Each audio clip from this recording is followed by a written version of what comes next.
notre petit Hercule aura une bien lourde tâche à effectuer. En effet, la ville du Havre est détruite à 70%. Quant au port, il n'en reste rien. Certains documents américains font état d'une destruction à 100%. Une organisation militaire américaine, appelée le 16e port, reçoit l'ordre de remettre en état notre port. De le rendre, en urgence, complètement opérationnel, prêt à accueillir les fameux Liberty Ships.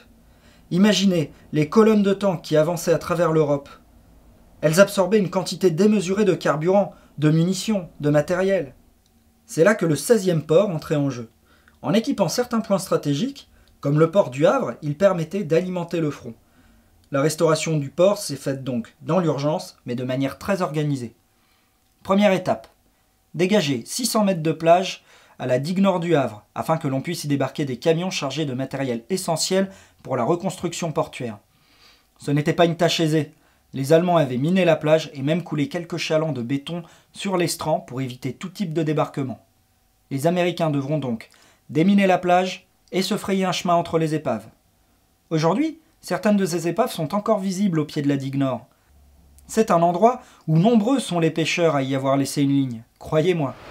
Il faut imaginer cette plage, après la libération du Havre, être nettoyée par les Américains. Ils ont notamment dû se frayer un chemin à travers les épaves qui sont derrière moi. Il y en avait tout le long de la plage du Havre. Ils ont également dû déminer toute la plage qui était tragiquement encombrée.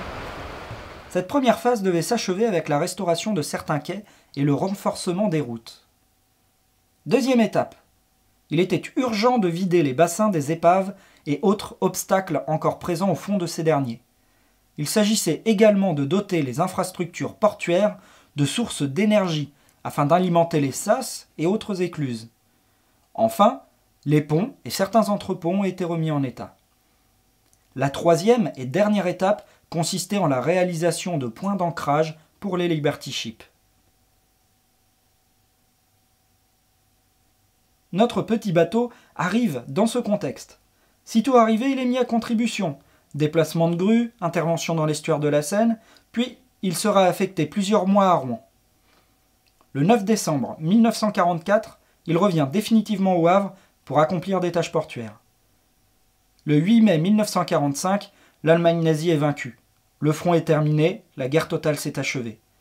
Mais cela ne signifie pas pour autant la mise à la retraite de l'USST 488.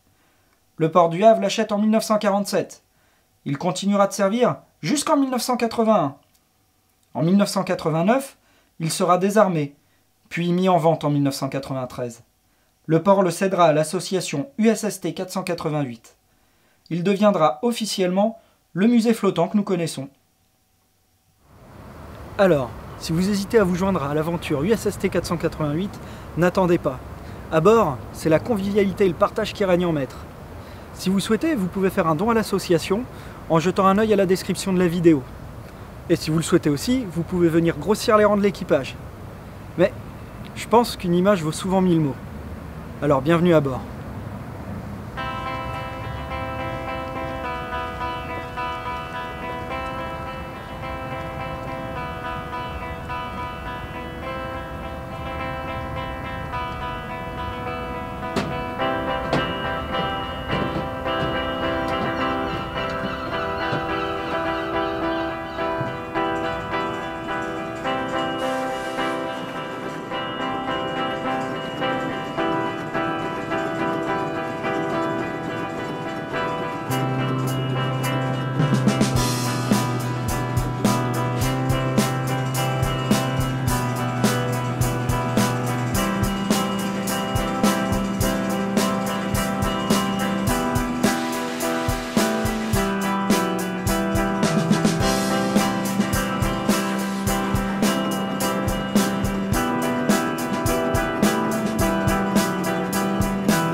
Bon, bah voilà, c'est fini pour ce dossier du Havre secret. On espère que ça vous a plu. Et pour découvrir les autres secrets de ce bateau, bah, vous pouvez toujours venir aux Journées du Patrimoine. On a quelques remerciements à faire. Je te laisse commencer. Ouais, donc on a Jean-David Isambard donc de Jet Set Productions qu'on aimerait remercier pour sa petite presta voilà, de vidéo. Sinon on a Guillaume Lebrun qui nous a prêté le petit outil en fait qui s'appelle l'Osmo qui nous a servi à faire le plan séquence en fait de visite du bateau. Donc c'est Guillaume Lebrun du studio Ellipse. Voilà, et on aimerait également remercier donc... Ah oui, je voudrais remercier encore une fois Julien Fronsonore parce qu'il me permet d'utiliser ses créations et à titre gracieux. Voilà. Merci encore Julien. On voudrait aussi remercier évidemment un grand merci à l'association Remorqueur USST 488 qui m'ont en fait facilité grandement le travail de recherche parce qu'ils m'ont permis d'accéder à leurs archives d'associations. C'est un vrai trésor et un grand merci à vous. On aimerait remercier le Local Shop donc, qui est en centre-ville, pas très loin du volcan en fait. On aimerait beaucoup les remercier voilà, pour leur participation. Ils ont été assez généreux en fait, envers nous, donc voilà, on les remercie. Et on aimerait également remercier la Brasserie Pays qui du coup nous a permis nous a autorisé à utiliser l'image des bières qu'ils brassaient donc pour le début de la vidéo. Voilà. Donc du coup, je te laisse. Merci à vous tous et on vous dit à bientôt pour un prochain dossier du Havre secret.